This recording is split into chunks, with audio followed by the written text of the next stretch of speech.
This is Blair Durham with Black Wall Street Today, your media hub for all things Black entrepreneurship, politics, news, and events in Hampton Roads and beyond. And now, here's your host, Blair Durham. Greetings. Stay locked in. Good morning, David. How are you? I'm great. How are you?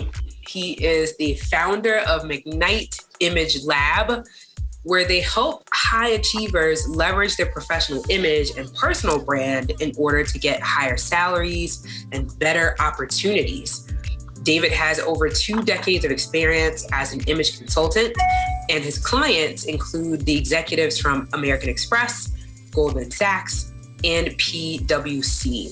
He is also the author of The Zen of Executive Presence and has been featured in multiple media outlets such as the New York Times, CEO Today, the New York Post, Huffington Post, and WSJ Market Watch.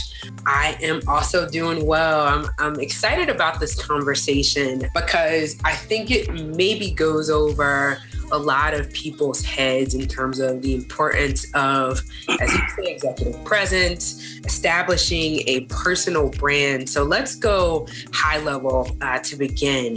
What is personal branding?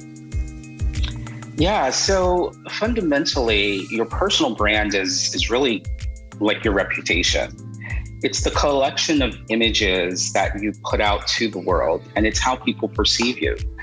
And this image that they kind of receive of you is really formed over time.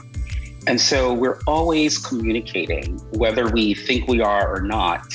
And so these images, these perceptions that people have of us really form our personal brand. Some people believe that your personal brand can never be changed.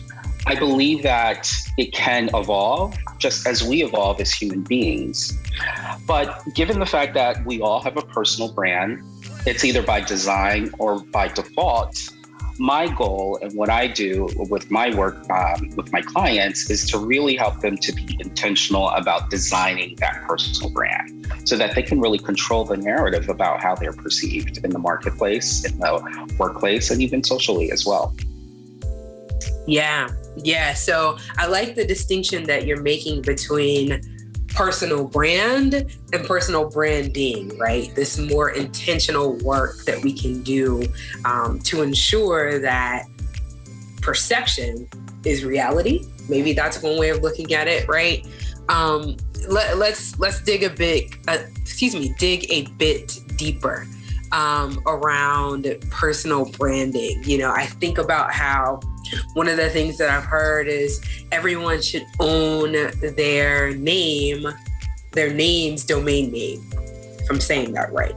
BlairDurham.com, right? I should own that, right? DavidMcKnight.com, you should own that because that becomes a platform upon which we can establish this personal brand. And this is outside of maybe the company that we work for, the work that we do. We establish this personal brand as a function of this domain name.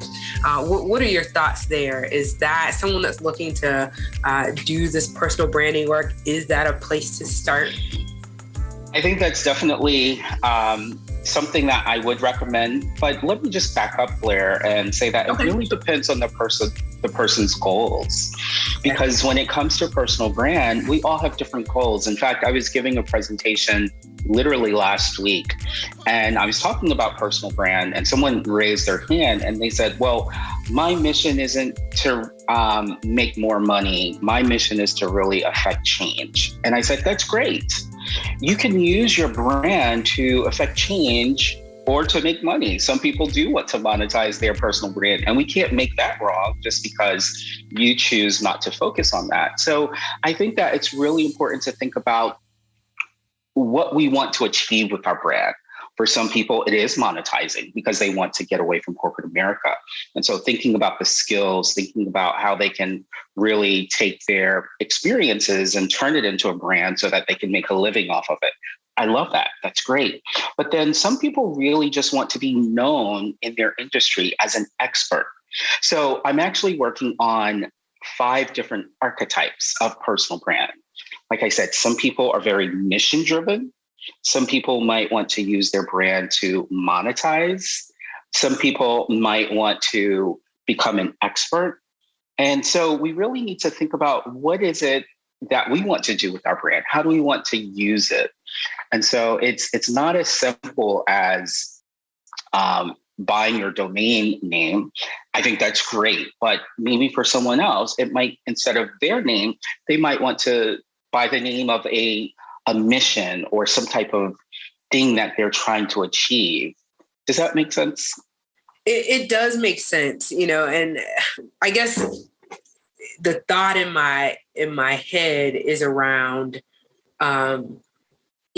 people that do more than just what they do, right? They may be already in, corporate America, or maybe they have an organization that they lead, but then separate from that, as a function of the personal brand, they have this other entity where it's like, no, you may be familiar with this thing, but this is me inside that thing, and using that as a place to establish, as you said, the credibility and so forth, that then justifies whatever that goal is, as you just alluded to. I'm just playing with the ideas in my head. Yeah, no, I love that. And it's interesting when it comes to personal brand, I think that a lot of people have difficulty articulating what their brand is. So for example, as you were saying, is it basically me at work and what I do, or is it my baking business that I really want to build? Where should I focus? Where should I lean? And it can be both. It can be the two things. So for example, when I was earlier in my career, I started my career as a management consultant, and it was great. I was traveling the world, working for all these amazing clients. And for me, it was all very new because my parents didn't work in corporate America. My father was a minister. My mother worked in various admin jobs and retail jobs. And so it was this whole new world. And so it was great. And then about, I would say maybe 8 years into my career, I felt like I was missing something. And so I started to really focus on style and image. And so I actually moved from Chicago to New York, studied at FIT, the Fashion Institute of Technology. And then I started to build this brand as someone who was corporate, but someone who was also very stylish and who was really focused on image. I wrote a book. Now today, fast forward many years, that's what I do full time. And so I was very strategic and intentional about creating that roadmap and bridging my experiences from where I came in terms of my corporate background to now what I do. So when I speak to audiences, when I deliver presentations, I can talk about that, and it makes sense to my community because they know that I can identify with where they are in terms of corporate. I don't always just work with corporate. I work with people in nonprofits as well as universities as well. But fundamentally, I think that this information, which is really where you were starting, is so important for our community because we can't leave our brand to default. We have to be really intentional. We can use our brand to get that next opportunity inside of corporate, or we can be strategic about how do we take those experiences and bridge it into something personal that we want to do, and then monetize that and turn that into our living, just like I did. Yeah. Okay. I'd love to talk a bit more, David, about the image consulting work that you do. I had someone reach out to me recently and say, hey, Blair, I'd like to style you on an ongoing basis when you're speaking, when you're going to formal events. I want to style you. And that's kind of how we started the relationship. But then as we began to speak further, she said, I think what I want to do is more of a comprehensive, beyond just styling for events, and we'll do comprehensive image consulting with you. Talk to us about that work, why it's important for professionals, who specifically in the professional space you like to work with. Who do you really believe that benefits the most from this kind of service? Yeah. I'm so passionate about image. And for me, image is not fashion. I mean, fashion can be a component of image, but it's not really the same thing.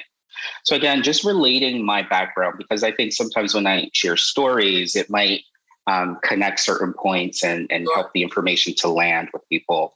So I started off by doing styling, by styling models on the runway part-time. I was working as a consultant, and on the evenings or in the evenings and on the weekends, I would do fashion shows. I styled some magazine photo shoots. I worked with a couple of celebrities, and it was great. But I felt like I was dressing them for the moment. And I realized that I wanted to work with real people. I wanted to make a real impact because a lot of the work I was doing was editorial, which is fine. But now I work with, when I say real people, people like yourself, people who work in corporate, people who have 9-to-5 jobs, and helping them to use their image as a tool. Because I believe it is a communication tool. When we walk into a room, we can not say a word, but we're already telling a story. We're very visual beings, and whether we like it or not, or whether we want to admit it, people do evaluate us and they judge us, sometimes unfairly, based on our appearance or based on what we're wearing. So it's not about wearing the latest fashions from the runway or the latest trends, but it's about using your image, using your visual communication to strategically communicate the messages that you want to communicate. So do you want to come across as someone who's an authority in your field, as an expert? Do you want to come across as friendly? So thinking about those messages, which is sometimes something that most of us don't think about when we walk out the door. And so I think it's something that we really should think about and be intentional with. Let me ask this question, David. In the evenings and on the weekends when I am not working, I prefer to be in athleisure, right? Not quite a yoga pant, but definitely something very relaxed and comfortable, right? But one of the things that I've heard is, you need to be prepared wherever you are, because you never know when you're going to run into your ideal client. So you always be put together, Right. such that you can have a conversation where your actual value is perceived. Yeah. Right? And I've challenged that. I had a birthday last week. I kind of making some decisions, that I really want to be this adult. But would you say that that's true? Is that at a certain level you or at any level that you, that there's no such thing as dressing down or being relaxed? Well, I mean, I do think that, I guess is the question. yeah, I think that we can, quote unquote, take time off. So there's nothing wrong with wearing your weekend wear, whatever that might be. But you used a term which I love, and I think that really summarizes it. It's looking put together or being put together.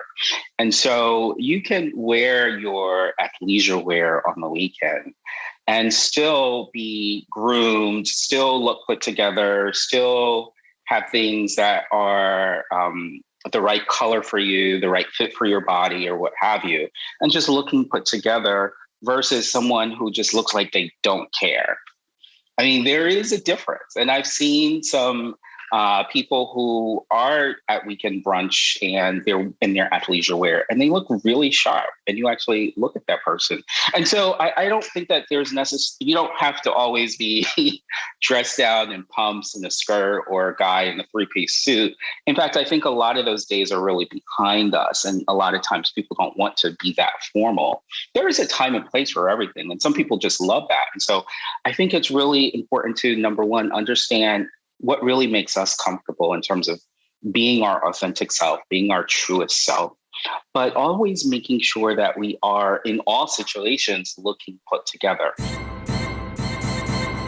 So I'm joined now by Adam Rosen. Adam is an entrepreneur that loves to support business owners and share his roller coaster startup journey to help those on a similar path.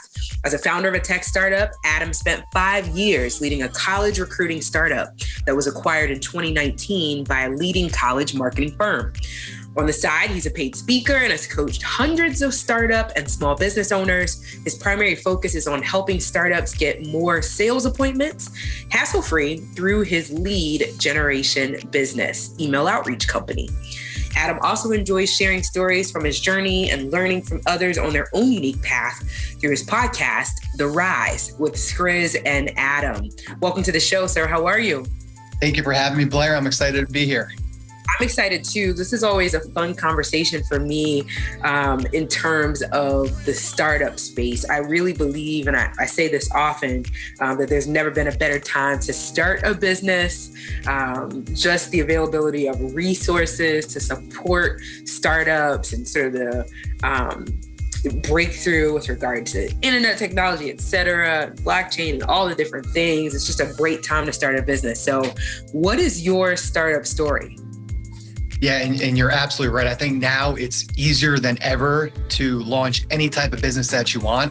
And it's also more accessible no matter where in the country you are, where in the world you are, or what your age is. It does not matter. Now is probably, to your point, the easiest time to start a business because of technology and everything else, as you mentioned there. So for me, go ahead. Even as a member of an underrepresented group, right, I still say that I encourage people to start businesses. You know, I'm looking at just the way in which the monies are shifting to support our community and business. And I'm just like, you know, now's the time to kind of release the fear, join the association, get the information, and launch that business. So let's hear your story. Yeah, now based off of what you just said, and we'll get to this story in a second, but you just sparked another idea. So one of my favorite companies I've been working with for the past few years is a company called Eureka. So any listeners, if you've not heard of them, please check them out. They are one of my favorite new companies. So it's Ureeka. It was started by early Facebook team members, Mr. Wonderful from Shark Tank. He's heavily involved. And the whole goal of Eureka is to support small businesses and specifically underrepresented small businesses. So it's an amazing company. So if you've not heard of them, please check them out. I get nothing out of telling you this other than I think they're the best, and they're a great resource where they provide a lot of grants. They provide coaching. So I do coaching calls every Tuesday night virtually with small business owners that could be as young as in their 30s or as old as in their late 60s. So it's an amazing resource if you want to check out Ureeka, Eureka. Awesome. So that look at us. Cool. Yeah, amazing company. And they are doing so much to support small businesses. And they've been around for a few years now. And I've been working with them remotely, again, as a coach for a few years now. But my story is a little bit unique. I never actually worked a true 9-to-5 job. I started an entrepreneur program my senior year of college. And then it went well. They offered me a position to continue running that program, get a 1-year MBA. And it was at that time that I met my 2 original co-founders. And we started what ended up being a college recruiting firm. So basically we built a platform supporting student organizations at colleges. So think engineering clubs, business clubs. And then we worked with employers. And those employers were big companies. So they were like Bank of America, Amazon, AT&T, and they use our platform to recruit students as well as to get data on those students through a survey mechanism. And we did that for about 5 years. We were acquired back in 2019. Now, when I say we were acquired, though, people think that I moved out to Hawaii, which I technically did. But the second and third point, I did not do. They think I was drinking a Mai Tai every day, retired at 26, 27, 28 years old. Unfortunately, that was not the case. It was more of an acquisition of, hey, let's get our investors as much money back as possible, make sure our students can end up in a good place, companies can end up in a good place, and we can move on to whatever is next on our journey. So I always like to make that clear because I feel like the entrepreneur path or the entrepreneur story is often glamorized, which I think does a disservice to all entrepreneurs because it makes us scared to dive in because we just assume, hey, everyone else is super successful. How could I be that successful? Right. No, I appreciate you highlighting that. I think another part of the journey that is a bit nuanced is that this idea that we should start a company with an exit strategy, right? That's not something that has been readily embraced by our community. A lot of times, the thought is more so we start a company and we start that company so that our children, our grandchildren can run that company. This is going to become a multi-generational asset. It's almost frowned upon if we look to sell the company, right? But I see more people that look like me starting to embrace this mindset of no, let's think about it from start to finish. What would an exit strategy look like for this particular company? What are your thoughts on that? Blair, I am so happy that you said that, because I feel like that, first of all, for me, and I always say when I started my company, I was 22 years old. I was a pup. Today, I'm 30 years old. So I'm hoping that next year, 10 years from now, I'll call myself a pup today, because we're constantly learning, we're constantly evolving. But right. I was a big time pup when I was 22. And my thought was, IPO or bust, like I'm doing this for the rest of my life, all that stuff. And one of my good mentors, who's become a very good friend of mine, he always said, Adam, you have to build your company to sell it. And I was like, yeah, that's cool. That makes sense. But no, I want to do this for the rest of my life. Yeah. One of my biggest encouragement to entrepreneurs, and I talk about it at my Eureka classes all the time. I did it last week. You must build your company from the start to sell it. Wow. Why do you want to build to sell? Because number one, if somebody wants to buy it, hey, that's a good problem to have. Good problem to have. Or number two, if you don't want to sell it, that's okay. That means that you have the systems in place to allow your company to scale and grow to whatever means you want it to. Yeah. Yeah, no, it makes sense. It makes sense. Okay. So let me ask this question then. Biggest mistake you made with your tech startup? And this is another area, right? When I think about the Black business community, we tend to be over-indexed in certain industries, underrepresented again in the tech space. Mm-hmm. But for those that are thinking about, they have an idea for something that they could create or that they could partner with, a co-founder, a technical co-founder to bring about. What were some of the mistakes that you made? Probably too many to go through here, but I'll highlight my number one learning. And it doesn't matter if it's a tech company. It doesn't matter if you start an accounting firm. It doesn't matter what you start. It's 3 words: product, market, fit. Yes. The reason why my tech startup did not have the acquisition that we hoped and dreamed it would be is because we didn't get to true product market fit. Now, first, what do I mean by product market fit? When I say product market fit, I mean somebody buys from you again and again and again, and hopefully they're giving you more money because you're providing more value.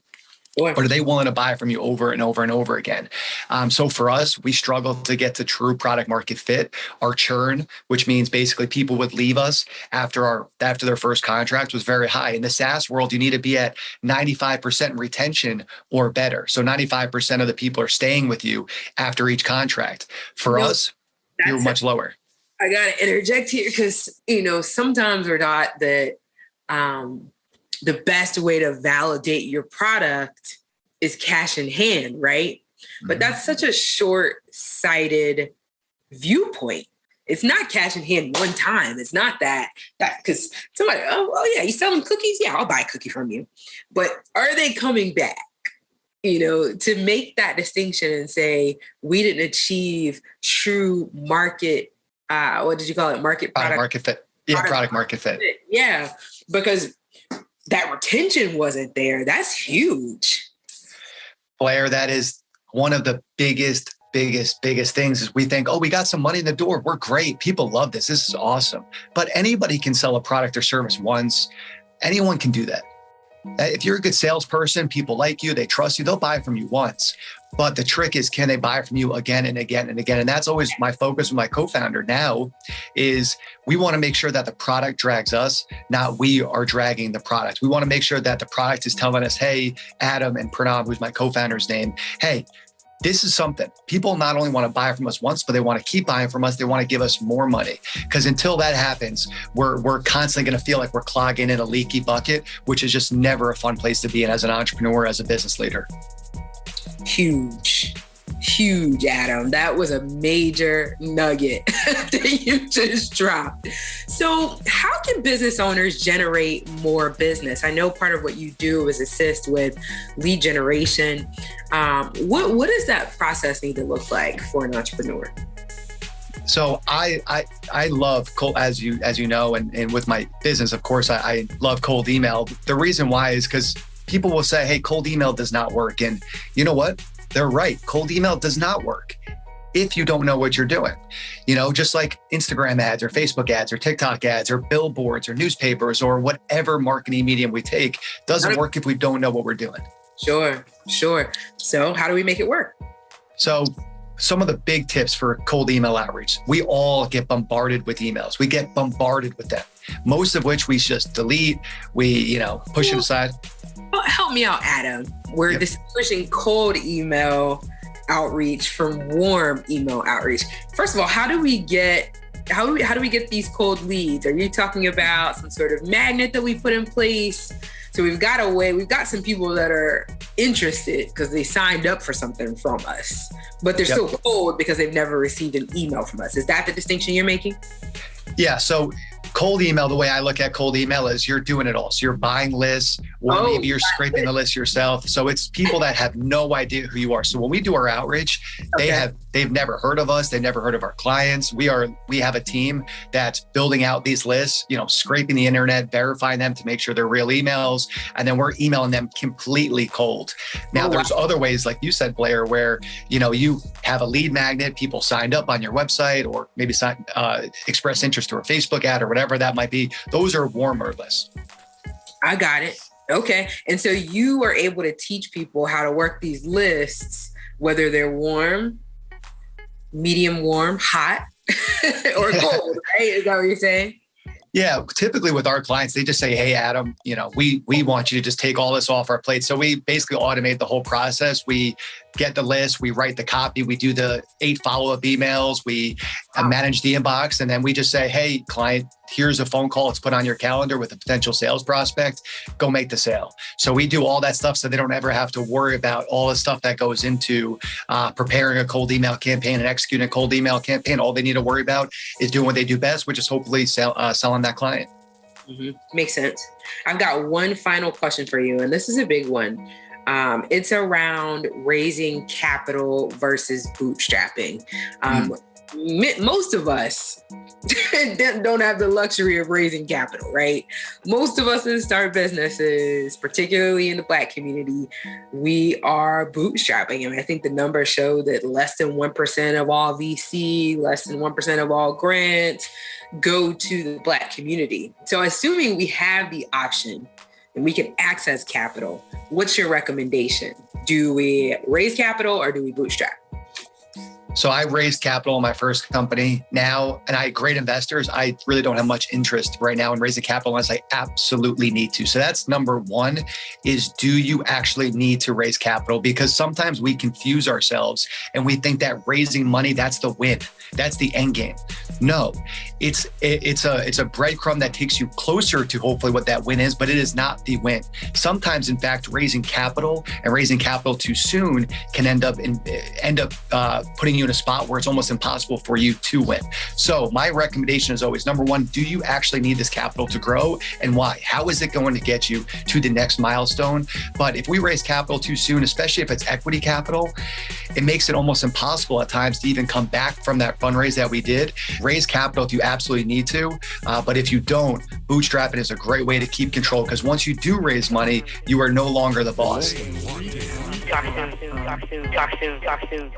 Phenomenal. Stay with us online at Black Wall Street Today on Facebook and Black Wall Street Today on Instagram, and then follow us on Twitter as well at BWS Today. We look forward to talking again next week. Have a wonderful week. I have said, and I will continue to say, that the most important priority for the Black community is the Black community, not a particular political party. Hey, yo, when I say Black,